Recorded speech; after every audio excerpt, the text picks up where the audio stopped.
Movie की शुरुआत में हम एलिस को एक स्कूल में देखते हैं जहां वो पढ़ती है। उस स्कूल के नियम बहुत स्ट्रिक्ट होते हैं, जैसे कि कोई लड़की अगर छोटी स्कर्ट पहनकर आती है तो उसे सजा दी जाती थी। इसके बाद हम क्लास का सीन देखते हैं जहां फादर मर्फी सभी बच्चों को सेक्सुअलिटी का चैप्टर पढ़ा रहे थे। फादर सभी बच्चों को बताते हैं कि किसी भी लड़के या लड़की को इंटीमेट तभी होना चाहिए जब उनकी शादी हो चुकी हो। अगर वह बिना शादी के एक दूसरे के करीब आते हैं तो ईश्वर की नजरों में यह पाप माना जाएगा। क्लास का एक लड़का फादर से पूछता है कि इंटीमेट होना गलत है तो क्या हाथ गाड़ी चलाना भी गलत है। तो फादर उसको समझाते हैं कि हाथ गाड़ी चलाकर तुम बच्चे पैदा नहीं कर सकते, इसीलिए यह भी पाप है और गॉड हर जगह है, इसीलिए ऐसा कुछ भी मत करना। क्लास खत्म होने के बाद एलिस अपनी फ्रेंड लोरा से मिलती है। लोरा एलिस से बोलती है कि मैं स्कूल के नियमों से तंग आ चुकी हूँ, क्योंकि स्कूल वाले इंटीमेट होने को भी पाप समझते हैं। और वो एलिस से पूछती है कि क्या मास्टरबेट करना भी पाप है। तो एलिस मना कर देती है कि इसमें कोई पाप नहीं है, ये तो हर कोई इंसान करता है अपनी खुशी के लिए।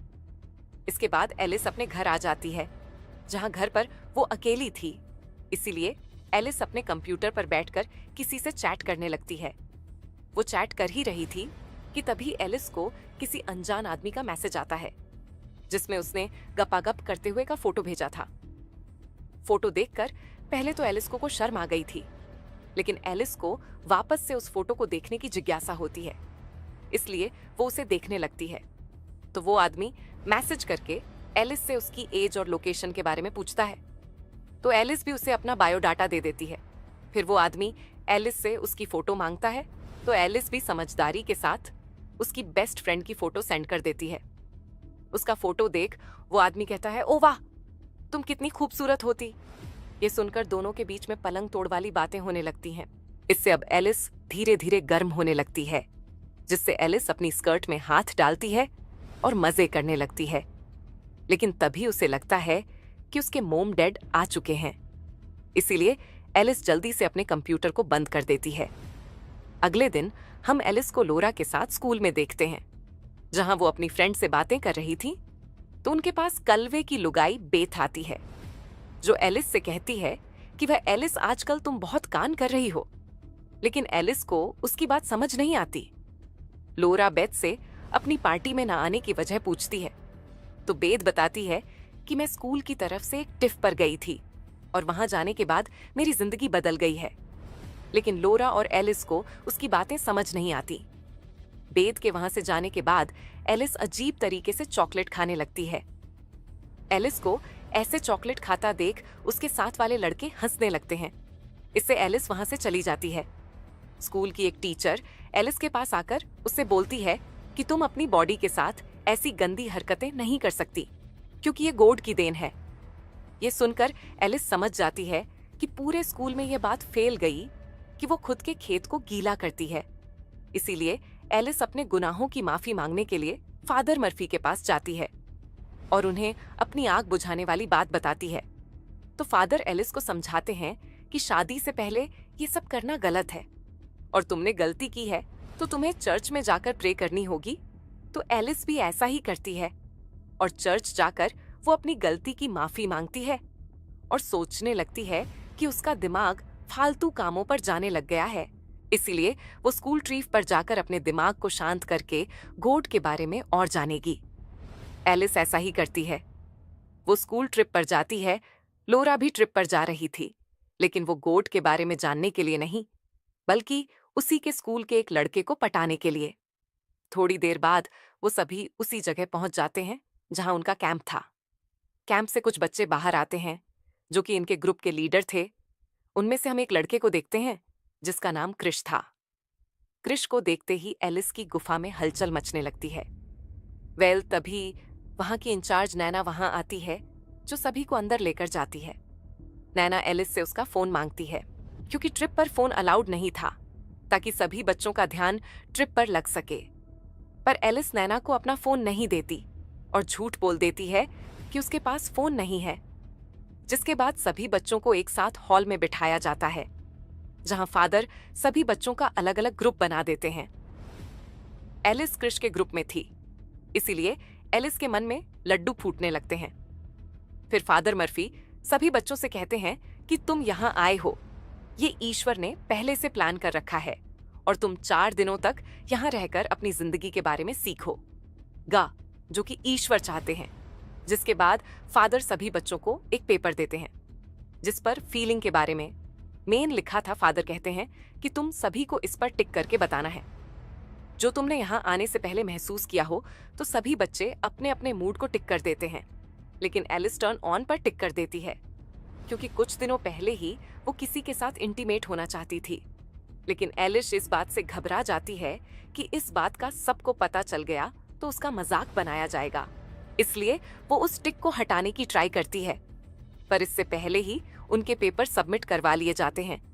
जिसके बाद नैना आकर कन्फेशन करती है कि मुझे लगता था कि मेरे मम डैड मुझसे प्यार नहीं करते, लेकिन यहाँ आने से मेरी लाइफ इतनी चेंज हो गई कि मुझे अब लगने लगा कि मेरे मोम डैड मुझसे भी प्यार करते हैं। हाँ सही है, इसको तो ऐसा लगेगा ही। और वो क्यों, आपको आगे पता चलेगा। अगले सीन में हम रात को एलिस को देखते हैं जो अपने नोकिया 1 में सांप वाला गेम खेल रही थी। आउट होने पर फोन जब वाइब्रेट हो रहा था तो एलिस को आइडिया आता है और वो फोन को अपनी टांगों के बीच में रख लेती है, जिससे उसको बहुत अच्छा फील हो रहा था। अगले दिन सभी बच्चे जंगल में घूमने के लिए जाते हैं जहां एलिस जानबूझकर खुद को चोट पहुंचा लेती है ताकि उनका ग्रुप का लीडर जो कि क्रिश था वो उसके पास आ जाए। और होता भी ऐसा ही है। चोट लगने की वजह से एलिस चल नहीं पाती तो क्रिश एलिस को अपनी गोद में उठाकर उसे उसके केबिन में छोड़ देता है। तभी एलिस के पास नैना आकर एलिस से उसकी चोट के बारे में पूछती है और कहती है कि जल्दी से बाहर चलो ताकि हम ग्रुप फोटो ले सके। लेकिन तभी एलिस का फोन वाइब्रेट होता है जिससे नैना को उसके फोन के बारे में पता चल गया था। नैना एलिस से कहती है कि मैंने तुमसे पहले ही दिन फोन मांगा था लेकिन तुमने मुझसे झूठ बोला। इसके बारे में मुझे फादर से बात करनी पड़ेगी। जिसके बाद सभी ग्रुप फोटो लेते हैं। फोटो लेने के बाद फादर मर्फी एलिस को डांटने लगते हैं कि तुमने एक बार फिर से हमारे यहाँ के नियम को तोड़ा है, इसीलिए तुम्हें सजा के तौर पर पूरे केबिन की सफाई करनी पड़ेगी। जिसके बाद एलिस भी सफाई करने के काम में लग जाती है।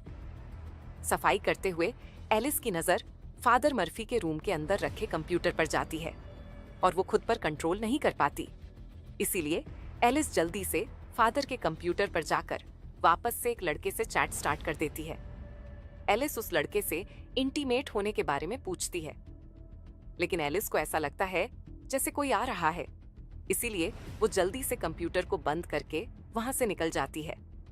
लेकिन वो कंप्यूटर को शट डाउन करना भूल गई थी। अगले दिन सभी बच्चे बेटे होते हैं क्योंकि इन्हें यहाँ अब 3 दिन गुजर चुके थे। तभी वहां फादर आकर सभी बच्चों से पूछते हैं कि जिस किसी ने भी मेरे कंप्यूटर से चैट की है वो खुद आकर मुझे बता देगा तो अच्छा रहेगा।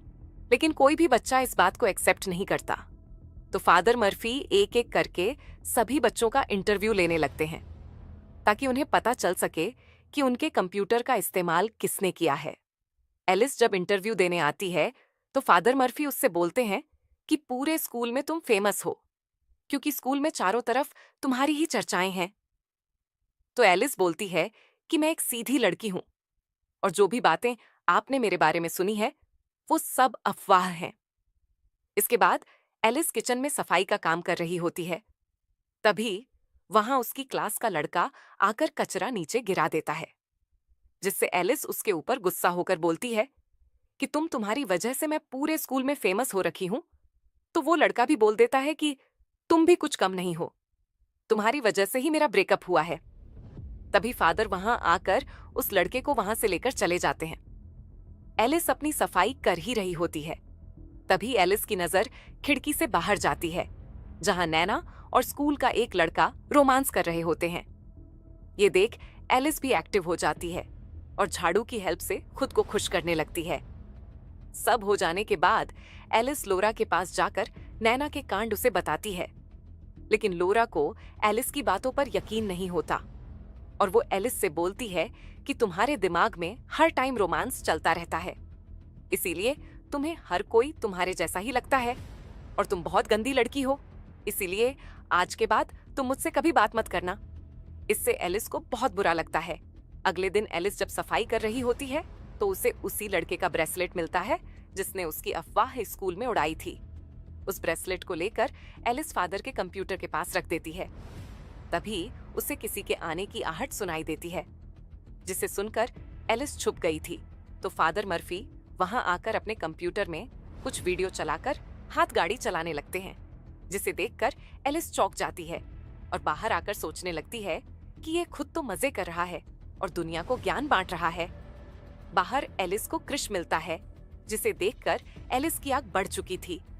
वो क्रिश को किस कर लेती है और क्रिश भी आराम से किस करता है, लेकिन क्रिश को एहसास होता है कि वो गलती कर रहे हैं, इसलिए क्रिश वहां से भाग जाता है। रात को सभी ग्रुप बनाकर एंजॉय कर रहे होते हैं, लेकिन एलिस का तो सुबह की घटना को सोच सोच कर ही दिमाग खराब हो रहा था। इसीलिए वो सभी को छोड़कर वहां से भागकर सीधे एक बार में आ जाती है, जहां एलिस को जीना नाम की एक लेडी मिलती है, जो एलिस को परेशान देखकर उससे बात करने लगती है। तो एलिस अपनी परेशानी उसे बताती है कि लोग जैसे अंदर से होते हैं वो बाहर से वैसे दिखते नहीं हैं। मैं जिस स्कूल में पढ़ती हूँ वहां में छोटी छोटी गलती की भी सजा दी जाती है। तो जीना उसे बताती है कि मैं भी छोटी थी तब कैथोलिक स्कूल में पढ़ी हूँ, इसलिए मुझे पता है कि तुम्हें कैसा फील हो रहा होगा। थोड़ी देर बातें करने के बाद जीना एलिस को उसके कैंप के बाहर छोड़ देती है और एलिस से कहती है कि जल्दी से तुम्हें अपने स्कूल को चेंज कर देना चाहिए ताकि तुम अपने मन की कर सको। अगली सुबह जब सभी बेटे होते हैं तो फादर मर्फी आकर उस लड़के को अपने साथ लेकर जाते हैं जिसने एलिस की अफवाह फैला रखी थी। उधर लोरा भी एलिस के पास आकर उससे सभी बातों की माफी मांगने लगती है और कहती है कि मैं शर्मिंदा हूं कि मैंने तुम्हें इतनी अश्लील समझा। वो सारे कांड तो उस लड़के ने किए थे जिसके बाद सभी का लास्ट दिन था, इसीलिए सभी अपनी अपनी बातें कहते हैं। वो लड़का आकर अपने किए हुए कांड के बारे में सभी के सामने सॉरी मांगता है। जब एलिस की बारी आती है तो वो हिम्मत करके सबके सामने बोलती है कि यहाँ हर कोई अपनी सच्चाई छुपाकर बैठा हुआ है, क्योंकि सबके चेहरों पर एक नकली फेस है जो वो दिखाना नहीं चाहता। जिसके बाद एलिस अपने घर आ जाती है और अपने नए स्कूल के बारे में देखती है। अगले दिन जब एलिस नए स्कूल जाती है तो उसकी मुलाकात वहां क्रिश से होती है, जो एलिस से उस दिन हुए कांड के बारे में माफी मांगता है और दोनों अच्छे फ्रेंड्स बन जाते हैं। इसके बाद एलिस कन्फेशन करने के लिए फादर के पास जाती है और बताती है कि जब मैं टूर पर गई थी तब मैंने वहां एक आदमी को वीडियो देखते हुए हाथ गाड़ी चलाते हुए देखा था। अब आपको पता है वो मर्फी था, लेकिन फादर मर्फी इस बात को मानने से इनकार कर देते हैं और एलिस को बोलते हैं कि किसी को ऐसी हरकतें करते हुए देखना भी पाप है, इसलिए तुम चर्च जाकर गॉड से प्रे करना। पर एलिस घर आकर अपने कंप्यूटर में अच्छे वीडियो चलाकर खुद को ही खुश करने लगती है और इसी के साथ इस मूवी की हैप्पी एंडिंग हो जाती है। आपको मूवी कैसी लगी कमेंट करके जरूर बताना। Thanks for watching.